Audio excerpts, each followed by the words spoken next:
This is going to be a frustrating event. It's going to take some time to let people back into their homes, particularly in the Florida Keys, adds more quotes. Details from Florida Keys: more than 50 killed by storm, including at least 12 in U.S. Millions still without power. Outages may last over a week. I'm trying to stay calm, says woman returning to Keys. Authorities working to restore basic services by Andy Sullivan. Islamorada, FLA, September 12. Reuters: residents who returned to the Florida Keys archipelago on Tuesday found Hurricane Irma had shredded mobile homes like soda cans and coated businesses with seaweed, while the death toll rose for the second major hurricane to hit the United States this year.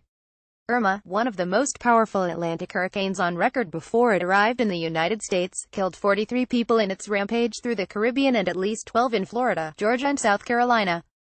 On Islamorada Key, one of just 3 islands where authorities allowed people to return on Tuesday, the aluminum walls of trailer homes had been ripped open by the storm, exposing insulation, bedrooms and kitchens to the sunlight. At the Calusa Cove Resort and Marina, concrete pilings meant to hold the dock in place had been knocked sideways, and 3 manatees lolled in the water, drinking from an outflow pump that was spitting water from the side of the dock. Marilyn Ramos, 44, spent the morning cleaning away the sand and seaweed that had covered her Cuban restaurant Havana's when she arrived early Tuesday. "I'm trying to stay calm and see how we can work through this," said Ramos, who employs 30 people at her 2 restaurants. "It's devastating." Local authorities told around 90,000 residents of Miami Beach and people from some parts of the Keys they could go home, but warned it might not be prudent to remain there. Irma arrived in the Keys on Sunday with sustained winds of up to 130 miles per hour, 215 kilometers per hour.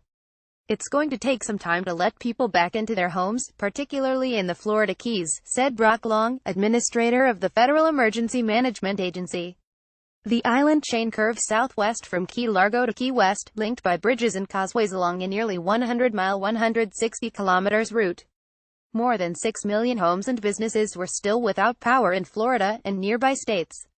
Florida's largest utility, Florida Power Light, said western parts of the state might be without electricity until September 22. So many areas flooded. The city of Jacksonville, in Florida's northeast, was recovering from heavy flooding. "There are so many areas that you would never have thought would have flooded that have flooded," Florida Governor Rick Scott told reporters. Irma destroyed about a third of the buildings on the Dutch-ruled portion of the eastern Caribbean island of St. Martin en route to Florida, the Dutch Red Cross said on Tuesday. Irma hit the United States soon after Hurricane Harvey, which plowed into Houston late last month, killing about 60 and causing some $180 billion in damage, largely through flooding. The U.S. aircraft carrier Abraham Lincoln was off Florida's east coast and 2 amphibious assault ships were en route to help in the Keys.